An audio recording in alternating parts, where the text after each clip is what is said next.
तुम्ही सर्वच विद्यार्थिनी सर्वजण माझ्या गुरुप्रमाणेच आहेत. चुकलेली गोष्ट कधी सांगता, म्हणजे कुठं चुकलेलं असेल तर कधी म्हणजे चूक समजते तुमच्यातून की बाबा इथे चुकलं तिथे चुकलं. त्याच्यामुळे सगळ्यात पहिल्यांदा तर तुम्हाला गुरुपौर्णिमेच्या खूप खूप शुभेच्छा. दुसरं म्हणजे या अकॅडमीचं काय म्हणते मला सांगता येत नाही, पण मॅडम आधारस्तंभ म्हणता येईल की इथं जर नसेल तर खरंच त्यांच्याशिवाय म्हणजे इथली गोष्टीचं कुठल्या गोष्टीचं पान हलत नाही. अशा आपल्या सर्वांच्या मॅडमना सुद्धा गुरुपौर्णिमेच्या खूप खूप शुभेच्छा. त्याच्यानंतर आपल्याला रोज शिक्षक पण आपले एक गुरुच असतो. तसं Shubham Bhalerao sir, Gadekar sir, More sir त्यांना पण गुरुपौर्णिमेच्या खूप खूप शुभेच्छा. आणि आता मी इथे का आले बोलायला मला माहित नाही, पण इथून मागच्या बऱ्याच कार्यक्रमामध्ये मी बोलले. आज हिंमत होत नव्हती उठून इथे येऊन बोलायची, पण मला ते खंत वाटत होती की इथून मागच्या कार्यक्रमात बोलली मी, पण तू जर आज तुझ्या गुरूंबद्दल नाही बोलली तर इथून मागच्या कार्यक्रमात बोलायला तर तुझा काय फायदा. ती गोष्ट मला टोचत होती आणि उठून इथे बोलायला आले. काय बोलायचंय मला माहिती नाही, पण सगळ्यात पहिल्यांदा तर म्हणजे पहिले गुरु माझे वडील.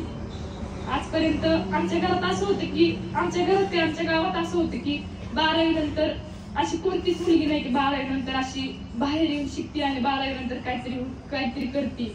आमच्या गावातली मी पहिली मुलगी की 12वी नंतर 2 वर्ष कॉलेज केलंय आणि कॉलेज करून त्या कॉलेजमध्ये मला यश भेटलं नाही. ते यश म्हणजे यश तर नाहीच भेटलं, पण त्याच्यामध्ये पप्पांनी खचून न जाता लोकांचं बोलणं ऐकून न घेता त्यांनी माझ्याकडे लक्ष दिलं आणि ते लोकांचं बोलणं बाजूला ठेवून मला इथं मला दुसरा चान्स दिला. त्या माझ्या वडिलांना पण गुरुपौर्णिमेच्या खूप खूप शुभेच्छा. वडिलांच्या नंतर वडिलांचा दर्जा मी फक्त आणि फक्त हर्षद सरांना देईल.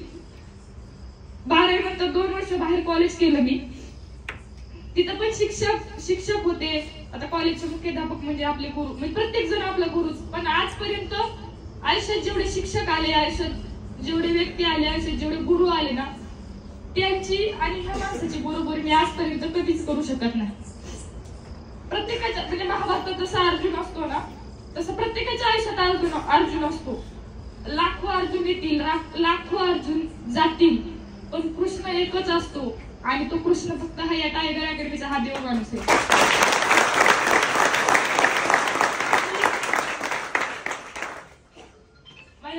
म्हणजे माझ्या मनातल्या भावना आणि माझ्या मनातलं प्रेम सरांबद्दल आता म्हणजे व्यक्त नाही करू शकत.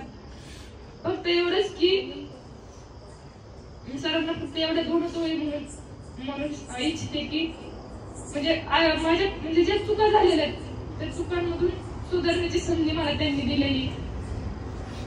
सरांना एवढं म्हणेन की तुझ्यामुळं माय बापा उघडलं डोळं, तुझ्यामुळं माय बापा उघडलं डोळं, चुकलो मी जिथं तिथं दाविली तू वाट. म्हणजे मी आतापर्यंत 2 चुका केल्यात. त्या 2 चुका मी तुम्हाला सांगू शकत नाही, त्या फक्त आम्हा दोघांना माहिती आहेत. एका चुकामधून एक चूक झाली, दुसरी संधी दिली मला सरांनी. आता दुसरी संधी भेटली तर मी सरांना इथं सर्वांसमोर एवढे एकच शब्द देते की आज या चुका आयुष्यात पुन्हा मी कधीच करणार नाही. ही आजच्या या स्टेजवर मी तुम्हाला